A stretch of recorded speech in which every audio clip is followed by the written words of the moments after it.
version of Xen and VMware, or there is a totally hardware based virtualization like Xen, VMware or Microsoft Hyper-V. And it is very important that we must secure this layer or this virtualization layer which is in between the hardware and virtual server. That is also maintained by the CSP only.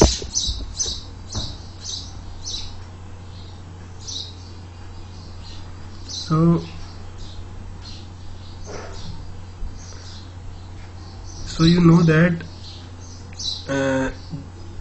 this cloud platform or cloud is providing a multi-tenancy, a multi-tenant. Multi-tenant means it is providing resources to the customers, or resources are shared by the customer. Why this virtualization security is important?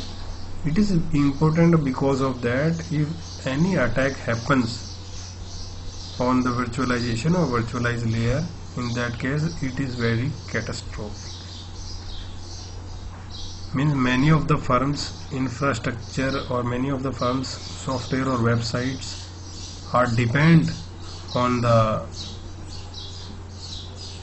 cloud platform, and if that platform affected, then the service of IaaS or as well as other, it may be possible that other service like SaaS and PaaS which is dependent on the cloud's infrastructure may also affected.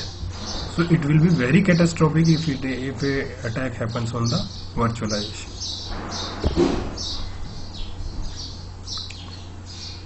Like a attack happened in the UK, and the company name was the Zero Day, and there were a vulnerability in Hyper-VM of that company, and a hacker destroys approximately 1 lakh websites, and that vulnerability name is the Zero Day vulnerability. What is a vulnerability?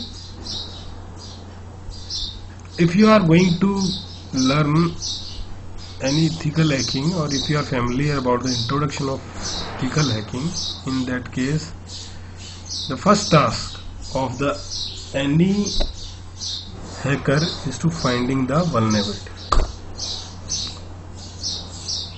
Suppose you want to hack any computer, in that case firstly you have to be set up a communication between the computer, between you and the computer.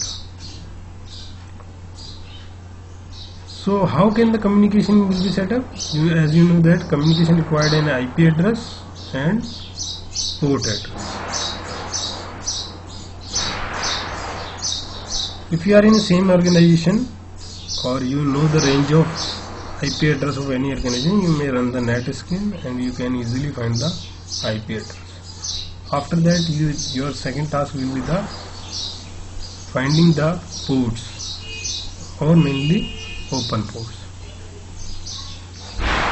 If hacker able to find out open ports, in that case he may target that PC, and those open port will be considered as a vulnerability. So same vulnerability they found, and what was that vulnerability? That their hypervisor was permitting rm-rf. It is a Unix command which can recursively delete any file. Means it need not any folder to empty.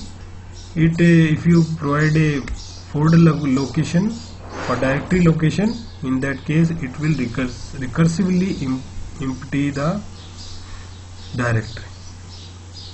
So they found that, and they removed lots of file, lots of website, and approx 1 lakh website get damaged. And Till today it is not known that whether they recovered the website or not.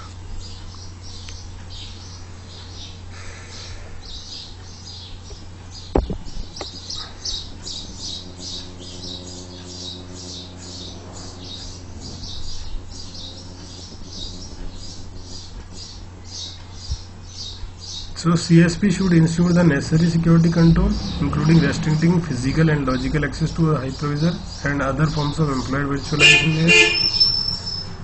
IES customers should understand the technology and security process control instituted by the CSP to protect the hypervisor. This will help you to understand the compliance and the gap with the reference to your host security standard, policies and regulatory compliances. However, in general, CSP's lacks of transparency in this area, and you may not have any option but to take a leap on the faith and trust CSP to provide on